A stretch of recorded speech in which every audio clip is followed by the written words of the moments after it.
ओंकारबिन्दुसंयुक्तं नित्यं ध्यायन्ति योगिनः कामदं मोक्षदं चैव ओंकाराय नमो नमः। गुरुर्ब्रह्मा गुरुर्विष्णु गुरुर्देवो महेश्वर गुरुर्साक्षात् परब्रह्म तस्मै श्री गुरुवे नमः। बोलिए श्री सद्गुरु भगवान की जय। नागनाथ महादेव की जय। करारविन्दे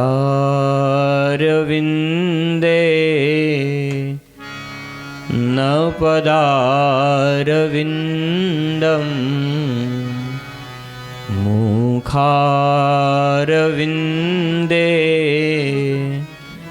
वीणवेशयन्तम्। वटसपत्रस्य पुटे शयनं गोविन्ददामो बालमुकुन्दं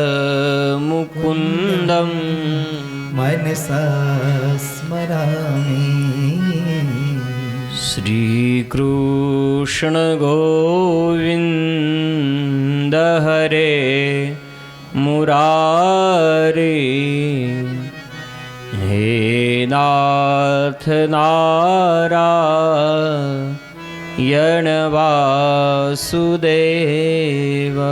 जिह्वे पिबस्व मृतमेति देव गोविन्द दामोदर माधवेति। अक्रूर जीना रथमा बिराजी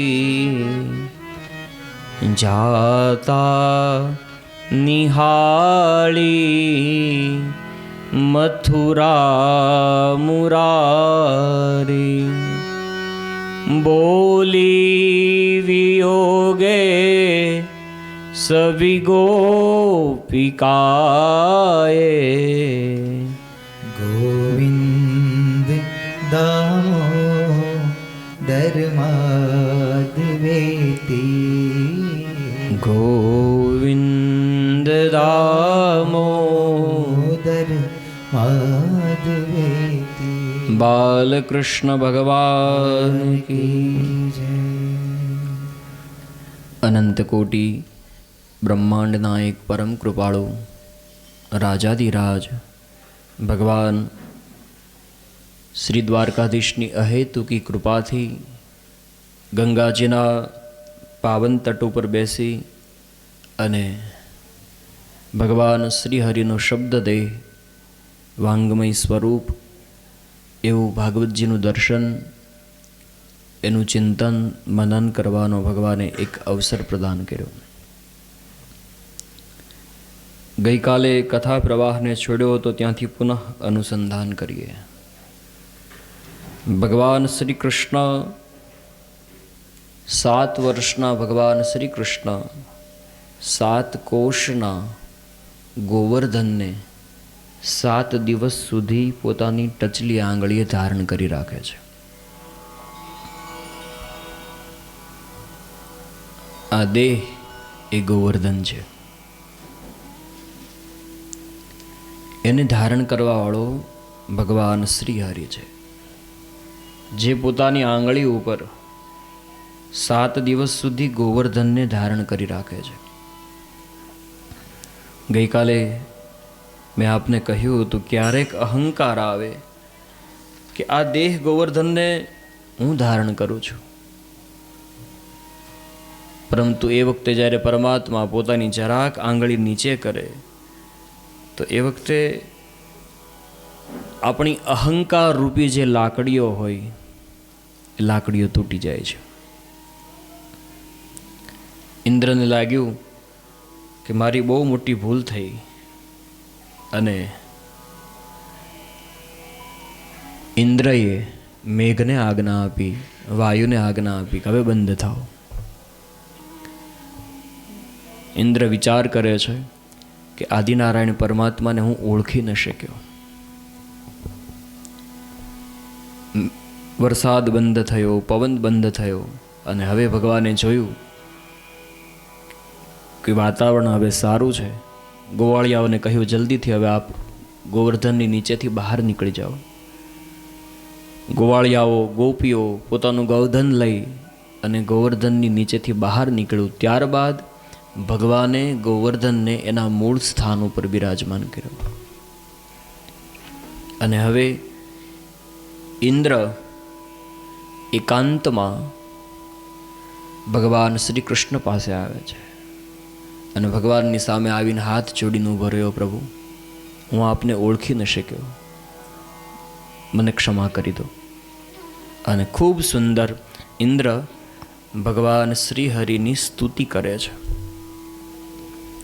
ભગવાન વેદવ્યાસ લખે છે,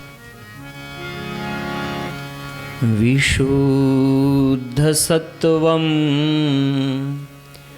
તવ ધામ શાંતમ તપોમયં ધસ્તરજસ્તમસ્તમ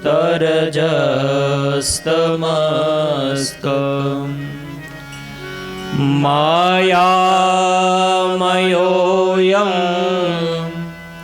ગુણસંપ્રવાહો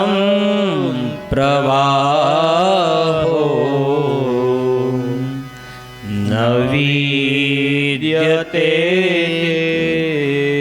ગ્રહણાનુબંધ.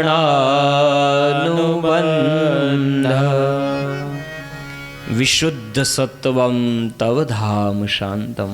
હે નારાયણ, આપનું સ્વરૂપ એ શાંત છે, જ્ઞાનમય છે, રજોગુણ અને તમોગુણથી રહિત છે. આપનું સ્વરૂપ એ વિશુદ્ધ અને અપ્રાકૃતમય છે. આ ગુણોના પ્રવાહના રૂપે પ્રતીત થનારું આ વિશ્વ એ ફક્ત અને ફક્ત તમારી માયા છે. અને એ માયાના કારણે થઈ જીવને અજ્ઞાન થાય છે.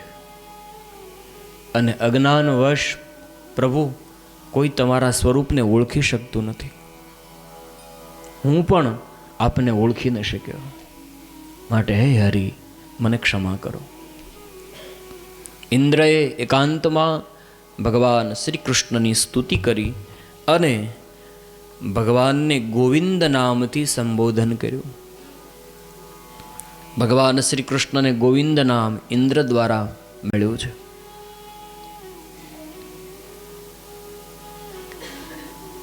બધા જ ગોવાળિયાઓ નંદ બાબા પાસે ગયા અને પૂછ્યું, બાબા, આ કૃષ્ણ કોણ છે? નંદ બાબા કહેવા લાગે, મારો દીકરો.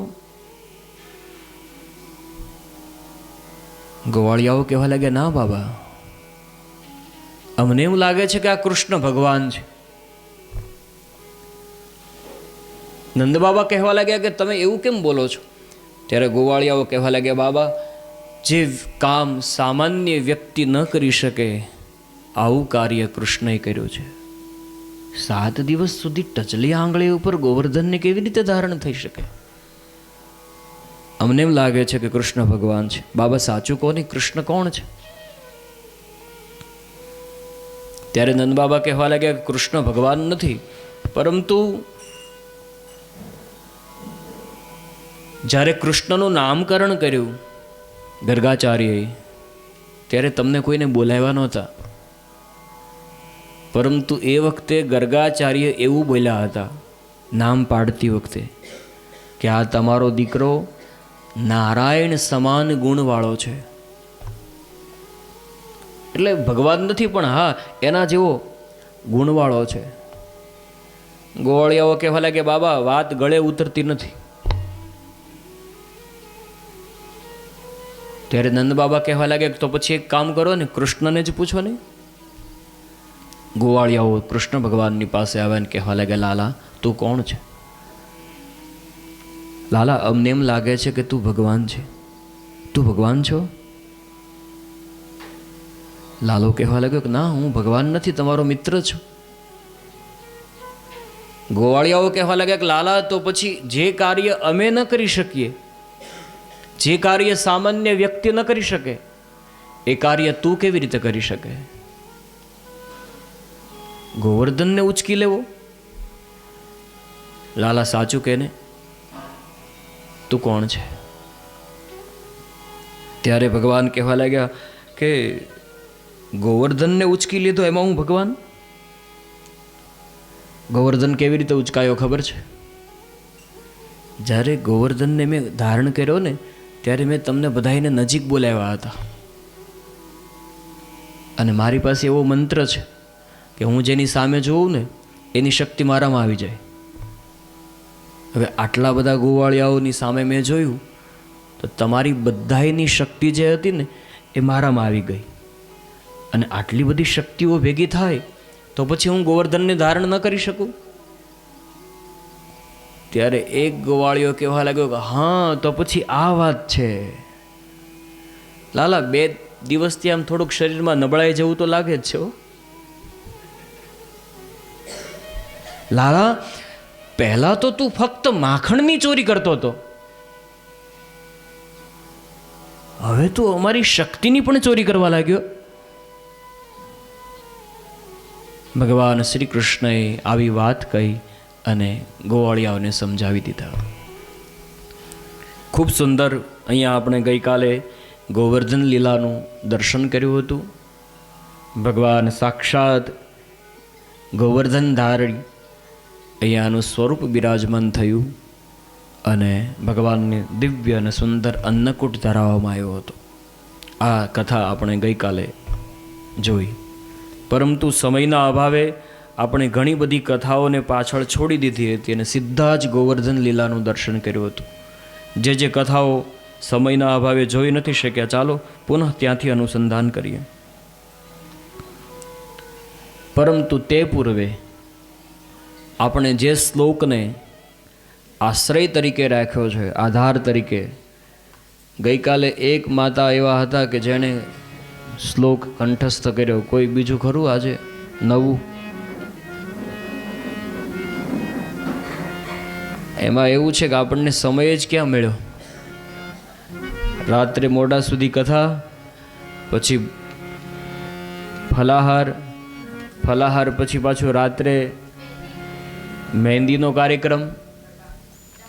હા, એમાં આપણને કંઈ સમય મળ્યો નથી. એટલે કોઈ કંઠસ્થ કર્યો એ એક જ બેન. તમે તો કાલે બોલ્યા હતા એક કે બીજા છો? અચ્છા, બહુ સરસ, ચાલો બોલો.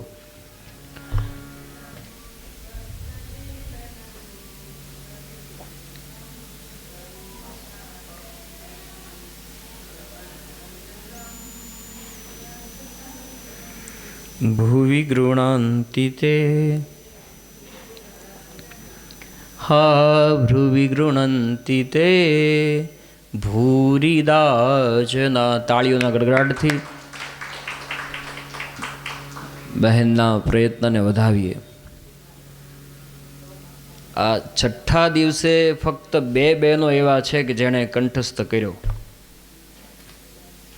વિરેન્દ્રભાઈ, શું કરીશું બોલો?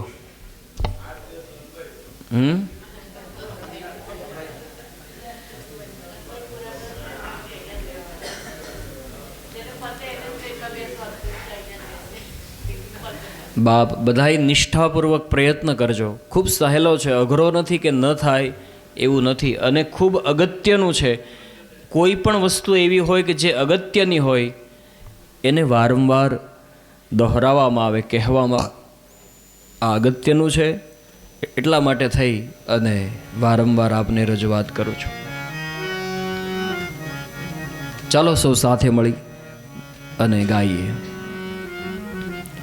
તવ કથામૃતમ तप्तजीवनं कविभिरीडितं कल्मषापहं श्रवणमङ्गलं श्रीमदाततं भ्रुवि गृह्णन्ति ते भूरिदा जनाः तव कथामृतं तप्तजीवनं कविभिरीडितं कल्मषापहं श्रवणमङ्गलं श्रीमदाततं भुवि गृह्णन्ति ते भूरिदा जनाः तव कथामृतं तप्तजीवनं कविभिरीडितं कल्मषापहं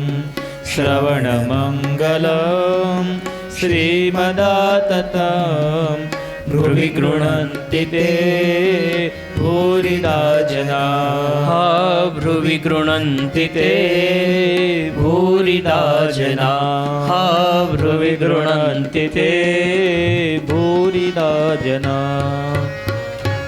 હે કૃષ્ણ, હે ગોવિંદ, તારી કથાનું અમૃત અમારા જીવનને તૃપ્ત કરનારું છે. અમારું જીવન સંતાપોથી ભરેલું છે, દુઃખોથી ભરેલું છે, પરંતુ જ્યારે જ્યારે તારી કથા સાંભળીએ ત્યારે અમને અમારા દુઃખોનું વિસ્મરણ થઈ જાય છે અને એક પરમ શાંતિ, તૃપ્તિની અનુભૂતિ થાય છે. ગોવિંદ, તારી કથા શ્રવણ કરવી એ જીવનનું પરમ મંગલ છે.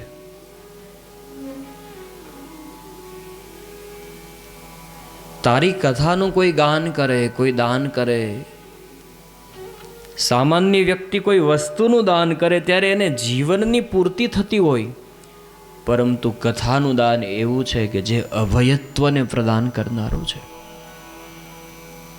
માટે અમને એમ લાગે કે જે તારી કથાનું ગાન અને દાન કરે એ આ ધરાધામ ઉપર કર્ણ કરતાં પણ મોટો દાનેશ્વરી છે. ખૂબ સુંદર આ શ્લોકનો ભાવ છે. બાપ કંઠસ્થ કરજો. અને હજી આજનો દિવસનો ટાઈમ છે. કાલ સુધીમાં કોઈ થોડી સંખ્યાબળ વધે શ્લોક કંઠસ્થ કરવા વાળો એવો પ્રયત્ન કરજો. પછી ટ્રેનમાં તો ટાઈમ મળશે જ. ચાલો સૌ સાથે મળી જ્યાંથી કથા પ્રવાહને છોડ્યો હતો ત્યાંથી પુનઃ અનુસંધાન કરીએ. ભગવાન શ્રી કૃષ્ણ માખણની ચોરી કરવા માટે જાય. એવી રીતે ચોરી કરે કે કોઈને ખબર જ ન પડે કે ક્યારે આવ્યો અને ક્યારે ચોરી કરીને જતો રહ્યો. બધી ગોપીઓને લાગ્યું કે આ કૃષ્ણ પકડાતો નથી, પરંતુ સાંભળ્યું છે એવું કે ચોરી કરવા વાળો બીજો કોઈ નથી, કૃષ્ણ જ છે. એના મિત્રોને સાથે લઈને આવે છે અને આપણે ન હોઈએ અથવા આપણને ખબર ન પડે એવી રીતે ચોરી કરીને જતો રહે છે. ગોપીઓ કહેવા લાગે ક્યાં સુધી સહન કરવાનું? એક કામ કરીએ, ચાલો બધા ભેગા મળીને યશોદાની પાસે જઈએ અને ફરિયાદ કરીએ. 20-25 ગોપીઓનું ટોળું જતું હતું. એમાં સામે 20-25 ગોપીઓ મળી કે લગ્ન છે આજે, કોઈના કોઈ પ્રસંગ છે કે ના? એવું કાંઈ નથી. આ બધા સમૂહમાં ક્યાં? કે નંદ બાબાની ઘરે. શું કામ? કે એનો દીકરો અમારા ઘરે રોજ આવે છે અને માખણની ચોરી કરી જાય છે. પેલી ગોપીઓ કહેવા લાગી એક કામ કરો, અમે સાથે આવીએ. કે કેમ? કે અમારે પણ એ જ તકલીફ છે અને તમે આટલી જશો એને કરતાં ડબલ થઈશું ને તો આપણી વાતનો વજન પડશે. અને બધી ગોપીઓ માં યશોદાની પાસે આવે. યશોદાની પાસે આવીને કહેવા લાગી કે માં, હવે તારા દીકરાને સમજાવી લે તો બહુ સારી વાત છે. માં અમારે ઘરે આવીને માખણની ચોરી કરી જાય છે. યશોદા હસવા લાગી. શું કીધું?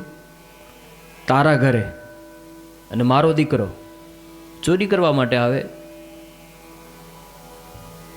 ગોપી કહેવા લાગી, માં અમે સત્ય કહીએ છીએ, હું એક નહીં, આ જો આ જેટલી ગોપીઓ છે ને એ બધી ગોપીઓ ચોરીની ફરિયાદ લઈને જ આવી છે. અને માં યશોદા એ કૃષ્ણને બોલાવ્યો, લાલા આ બધી ગોપીઓ એમ કહે છે કે તું એને ઘરે જઈને માખણની ચોરી કરે, વાત સત્ય છે? ત્યારે લાલાએ પોતાની માનો સાડીનો પાલો પકડીને પોતાનું મુખ ઢાંકી દીધું અને કહેવા લાગ્યો, માં તને શું લાગે, જતો હશું? યશોદા કહેવા લાગી કે ના લાલા, મને નથી લાગતું તું ચોરી કરતો હોય. તો પછી એક વાતનો જવાબ આપ કે આ બધી ગોપીઓ આવી શું કામ? ત્યારે લાલો ધીરેથી કહેવા લાગ્યો, માં સાચું કહું, શું કામ આવે?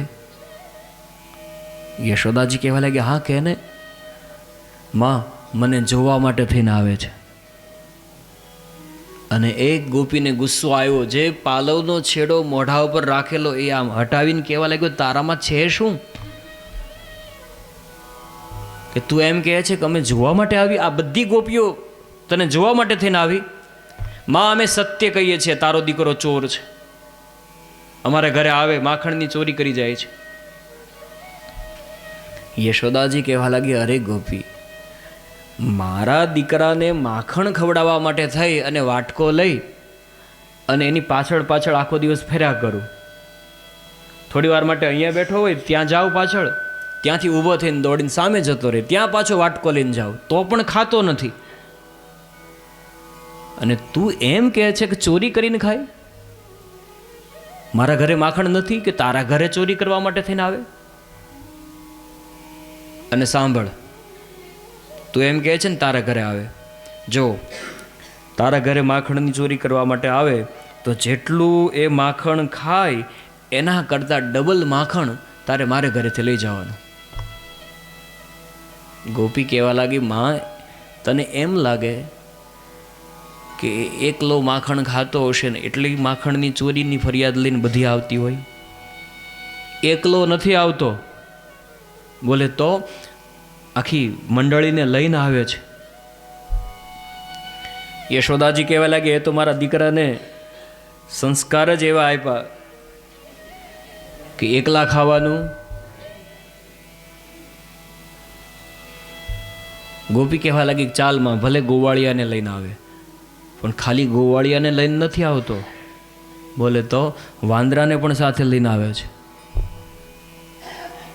યશોદાજી કહેવા લાગ્યું, એ તો મારો દીકરો જીવ માત્ર ઉપર દયા રાખવા વાળો છે. ચાલમાં ભલે વાંદરાને પણ ખવડાવે, પણ જે પછી વધે ને એ માખણની મટુકી ફોડીને આવે છે. એક ગોપી કહેવા લાગી, માં ફક્ત માખણની જ ફરિયાદ નથી. બોલે તો એ સવારના સમયે અમારે ઘરે આવે અને હજી ગાયને દોહવાનો સમય ન થયો હોય એ સમયે પેલા વાછડાઓ જે બાંધેલા હોય ને એને છોડી મૂકે. ખૂબ સુંદર શબ્દ અહીંયા સુખદેવજી મહારાજ બોલ્યા છે. શું કરે છે? બોલે વત્સાન મુંચન કવચિત સમયે, સમય ન થયો હોય ત્યારે છોડે છે. સુખદેવજી મહારાજ કહે છે, રાજન આ જ મોટી ભગવાનની દયા છે. સમય થાય પછી તો દરેક મુક્ત કરી દે, પણ સમય થયા પહેલા જે મુક્ત કરે એ જ કૃષ્ણ છે. સમય પહેલા મુક્ત કરી દે છે. ગોપી કહેવા લાગી કે માં મારે પણ એક બીજી ફરિયાદ છે. આ તારો દીકરો અમારે ઘરે આવે અને અમને એમ હોય કે અમારા નાના બાળકો સૂતા છે વહેલી સવારે અને જલ્દી ઘરનું કામકાજ પતાવી લઈએ. જાગે એ પહેલાં, જાગશે તો કામ નહીં કરવા દે. અને એ સમય ખબર નહીં ક્યાંથી ઘૂસી જાય ઘરમાં અને જે સૂતેલા બાળકો હોય ને ચીમટા ફરીને જગાડે. યશોદાજી કહેવા લાગી, તો પછી એક કામ કરો, થેન્ક યુ કહો મને.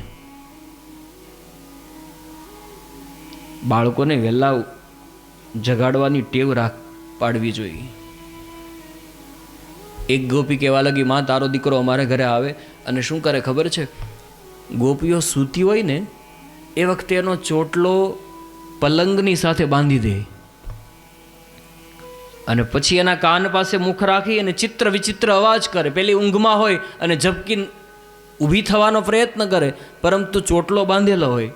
અને આ નટખટ બેશરમની જેમ સામે ઊભો ઊભો હશે.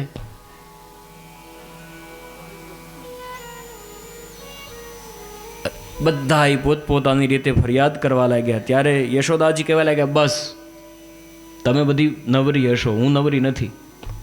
કે આવી રીતે પોતપોતાની રીતે અલગ અલગ કહાની ઘડીને આવો છો. ચાલો એક વાતનો જવાબ આપો, તમારા ઘરે મારો દીકરો ચોરી કરવા માટે આવે, કોણે જોયો? ગોપીઓ કહેવા લાગી, માં જોયો નથી. અચ્છા, તો પછી તમને કેમ ખબર પડી કે મારો દીકરો જ આવે છે? આજે આવ્યા એ આવ્યા, એમ જ આવવું હોય ગમે તેટલી વખત આવજો, પણ હવે પછી ક્યારેય ચોરીની ફરિયાદ કરવા માટે થઈને મારી ઘરે ને આવશો. હજી મારો દીકરો નાનો છે અને તમે એને ચોર સિદ્ધ કરવા માટે તૈયારી કરો છો. અને આવું જો હજી તો ગોકુલમાં ખબર પડી આવી ખોટી વાતની, બારગામમાં ખબર પડશે તો મારા દીકરાને દીકરી કોણ આપશે?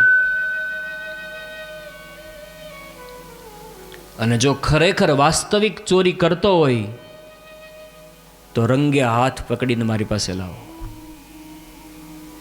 એમાં એક પ્રભાવતી નામની ગોપી હતી, એને અહંકાર આવ્યો કે આ યશોદા એક સાચી, આ એનો દીકરો સાચો, બાકી બધી ગોપીઓ ખોટી. અને યશોદા કોઈની વાત ન માને. પ્રભાવતી મનમાં વિચાર કરે, એ તો કૃષ્ણ આ લોકોના ઘરે માખણની ચોરી કરવા માટે જાય, બાકી મારા ઘરે આવે તો કૃષ્ણને ખબર પડે કે કેમ માખણની ચોરી થાય, અને યશોદાને પણ ખબર પડે કે કેમ માખણની ચોરી થઈ શકે. અહંકાર આવ્યો, બધાયની ઘરે કૃષ્ણ જઈ શકે, મારા ઘરે ના આવે. આખા ગામમાં પ્રભાવતી કહેતી ફરતી, એ તો તમારા ઘરે, મારા ઘરે આવે તો ખબર પડે ચોરી કેમ થાય. એમાં પ્રભાવતીનો જે દીકરો હતો ને, એ માખણ ચોર મંડળીનો સભ્ય હતો. સૌથી વધારે પડતા શેર તો પ્રભાવતીના દીકરાએ જ ખરીદીને રાખેલા.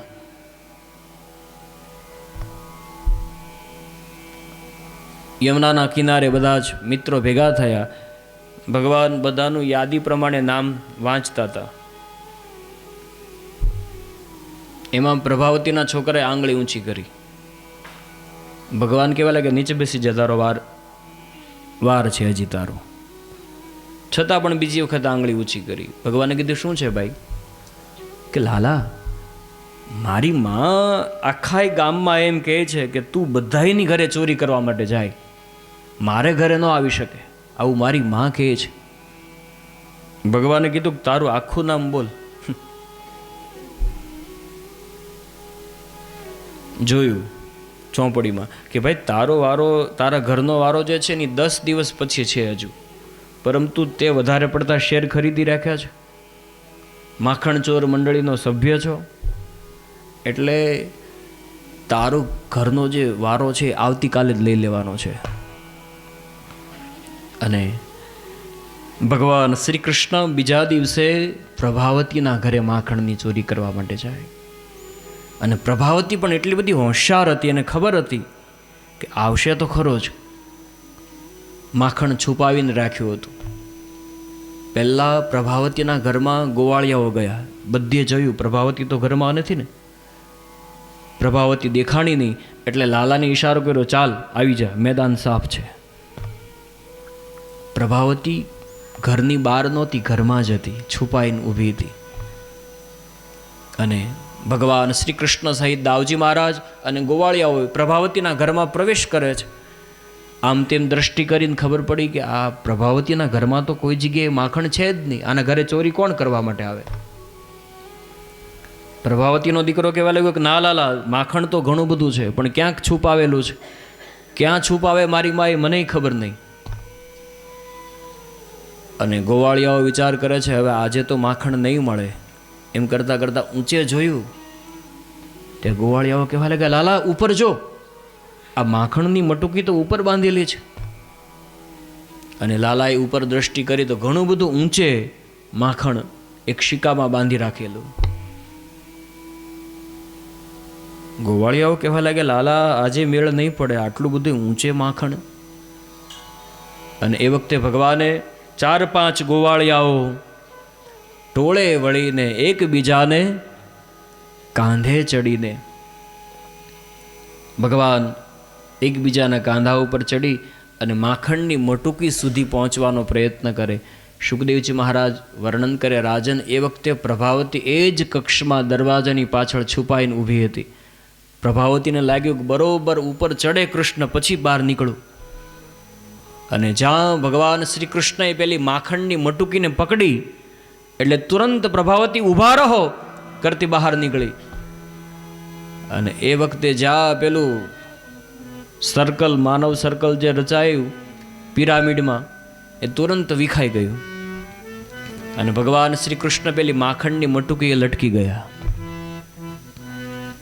પેલા ગોવાળિયાઓ તો એક જ વખત દેખાયા, સીધા ઘરની બહાર. હવે ઘરની બહાર તો નીકળી ગયા, પણ ઘરે જતા રહે તો કઈ વાંધો નહીં, પણ પાછળના વાડામાંથી પેલી બારી તરફ આવીને કહેવા લાગ્યા, કૃષ્ણ લટકતો તો એને કે કૃષ્ણ કફલમ કફલમ. ગોવાળિયાને લાગ્યું કે આજે ગુરુદેવ મંત્ર ભૂલી ગયા લાગે છે. બાકી જે ગુરુદેવે જે મંત્ર શીખવાડ્યો એ પોતે અટવાઈ જાય. ઓ લાલા કફલમ કફલમ.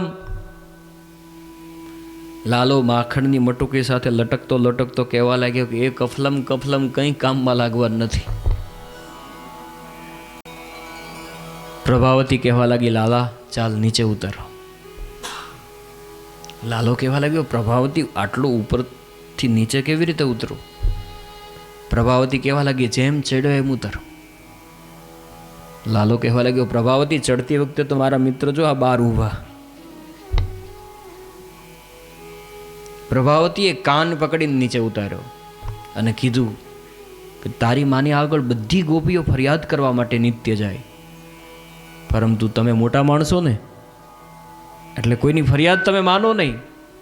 આજ તારી માને બતાવી દઉં કે તારો લાલો ચોર છે. ત્યારે લાલો ધીરેથી કહેવા લાગ્યો, પ્રભાવતી એક કામ કર, જો આજે તું મને છોડી મૂક ને, મારી મા પાસે ન લઈ જા, તો એક કામ થાય, તારા ઘરે હવે પછી ક્યારેય માખણ ચોરવા માટે ન આવું, બસ. પ્રભાવતી કહેવા લાગી, મારા એકલાની ઘરે નહીં, આજે તને એવી શિક્ષા અપાવું કે આખા ગોકુલમાં કોઈના ઘરે તું માખણની ચોરી કરવા માટે ન જાય. અને બરોબર હાથ પકડ્યો ભગવાન શ્રી કૃષ્ણનો અને લઈને બહાર નીકળી પોતાના ઘરની. અને પાછળ પેલા ગોવાળિયાઓ કૂદતા આવે, કૃષ્ણ પકડાયો, કૃષ્ણ પકડાયો.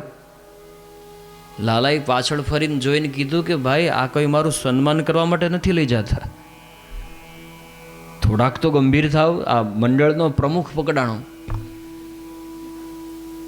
અને રસ્તા ઉપર કહેતી કહેતી નીકળી, જુઓ આ મોટાનું સંતાન. આની માની આગળ રોજ બધી ગોપીઓ ફરિયાદ કરે, પરંતુ આની માં કોઈની ફરિયાદ સાચી ન માને. એમાં રસ્તામાં પેલા વડીલો બેઠા હતા, એ ચોરો આવ્યો અને એક ક્ષણ માટે થઈને એ વડીલોની લાજ, પહેલાના સમયમાં એવો નિયમ હતો પડદો રાખવો, લાજ કાઢવા માટે થઈને એક ક્ષણ માટે કૃષ્ણનો હાથ પ્રભાવતીએ છોડાયો, મૂક્યો. ભગવાન એક તકની રાહ જોતા હતા. એનો છોકરો પાછળ જ આવતો હતો, એનો હાથ પકડાવી દીધો.